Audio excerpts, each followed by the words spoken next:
there! Today I'm showing you how I design the Opal Lake arrangement.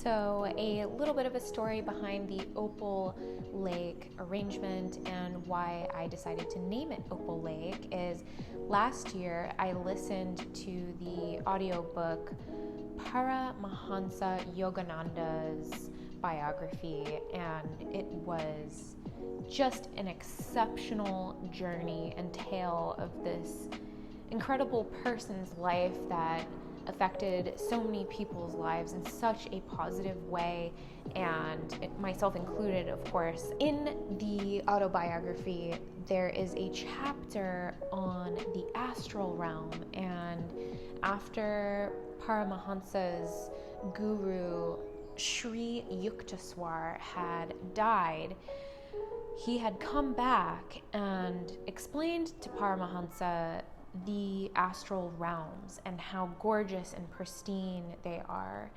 And part of that story included how water streams and water elements had an opalescent glow to them, and that in this realm there were no insects, there was no pestilence. It's just beauty and illuminated color of all sorts of pastel and opal iridescence. I loved that story so much. I was so inspired by it. I wanted to create an arrangement that evoked the feeling of that illuminated opal, pearlescent, iridescent, rich, colorful realm, and this is what I came up with. There are many iterations. No two arrangements are exactly the same. Every time it's uniquely different based on the materials that are available at market, but always aiming in this pink and opalescent palette. So yeah, just kind of tweaking that shape, going back in, moving stems around. So it may seem a little bit redundant, but it's not. I get my shape laid out, good kind of general shape, and then once I have that laid down, I go in with my second largest flower, which in this case are these stunning, oh my goodness, I think this is the first time that I've ever worked with this rose. It's called Queen's Crown, I believe, and super gorgeous. I decided for this all pink arrangement to do it in both warm and cool tones so that you get a really super dense texture palette, as well as some depth and dimension from the varying temperatures. So we're on layer 4, if you will, with the carnations. These were super stunning. I will post some images to my Instagram of close-ups because you can't really see it here, but these are striated and picoteed, which are my absolute favorite.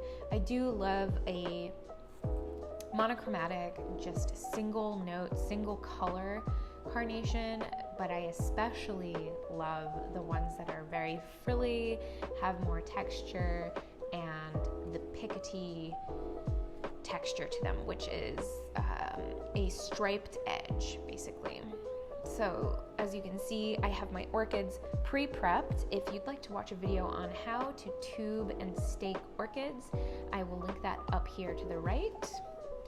And I've got a vase full of cymbidium as well as vanda orchids for this arrangement.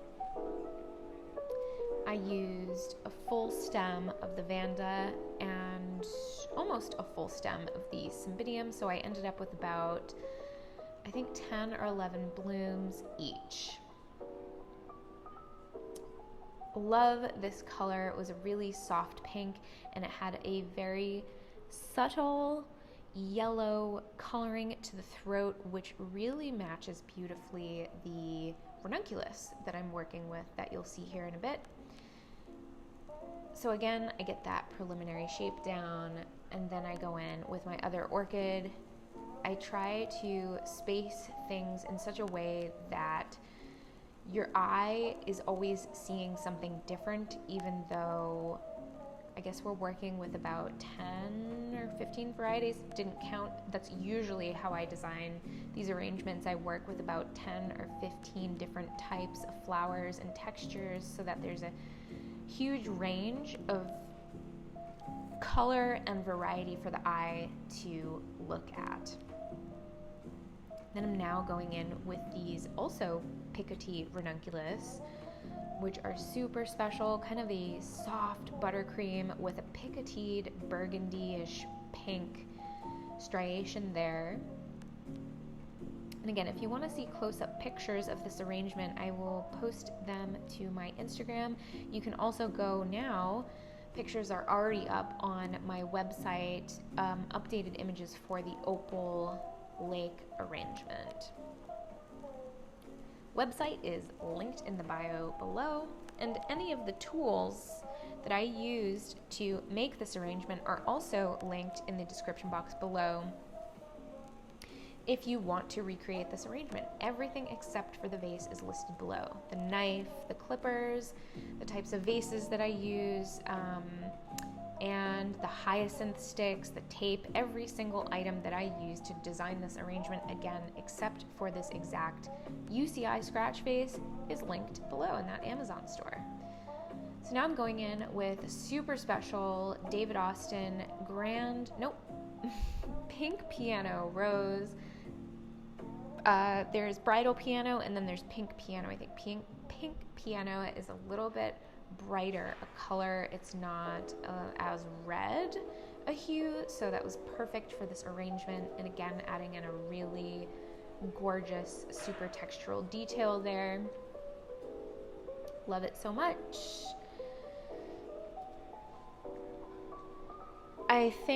I hope that you understand what I'm saying when I repeat over and over that I get a preliminary layer down. I lay down about 5 or 6, maybe 10 stems, and then go in with my next flower, get then another good preliminary layer shape down, and then I go back in with those flowers and add in where they're missing. Let me know if you guys enjoy this super sped up version. This is on like 500x the time speed, so that it's not an hour-and-a-half long video, because that is how long this arrangement took to design, and I speed it up so that you guys can see a quickened version. But if you would like to see a slower version, please do let me know in the comments below, because I'm, it's hard to be objective about this when I'm the one creating it. So I hope you guys are enjoying these videos. I hope you're getting a lot of value and entertainment out of it, and also learning something too.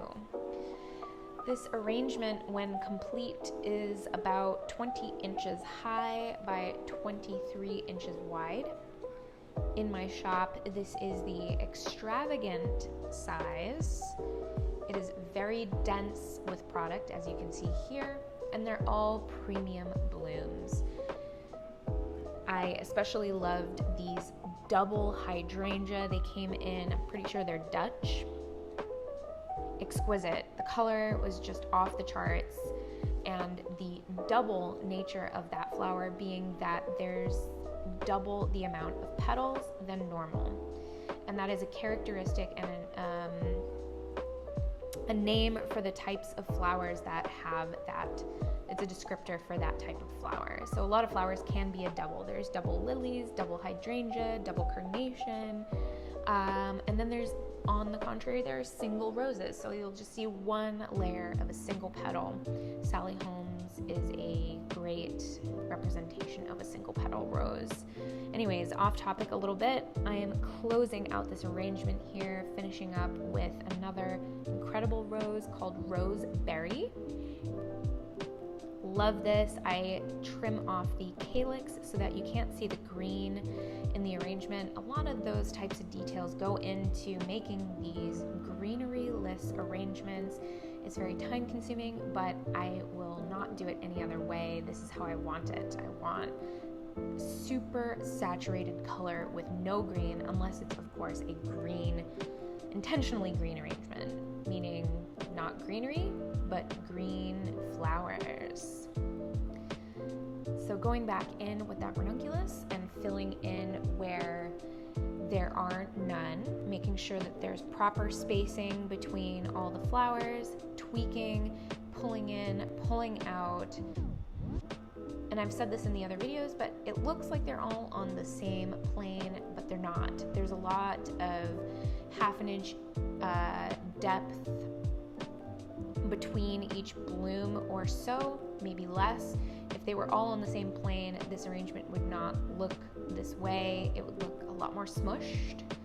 I take a lot of pride in creating this style arrangement because, quite frankly, it's actually very difficult to do, and for that reason I love it. It's a challenge. It's like, how precise can I get? My eye is highly trained at guesstimating the sizing of each flower and how that's going to lay out in the arrangement. So when I really nail it, it's extremely satisfying, and I think I did almost 100% job here. It was just perfect in my opinion. So if you again want to see pictures of this arrangement on my Instagram, they're already up on my website. Here is the finished look. I just love it so much. It's rich with texture and color. It's my favorite, and if you would like to purchase one, head to the website linked below, and feel free to visit me on Instagram or any other platforms where you can find Flora Lux. Facebook, Instagram, Pinterest, I'm there. Thank you so much for watching. If you'd like to make this arrangement again, make sure to check out my Amazon store linked below, where you can find all the tools and design essentials to create this arrangement. And thank you so much for watching. We'll see you next time.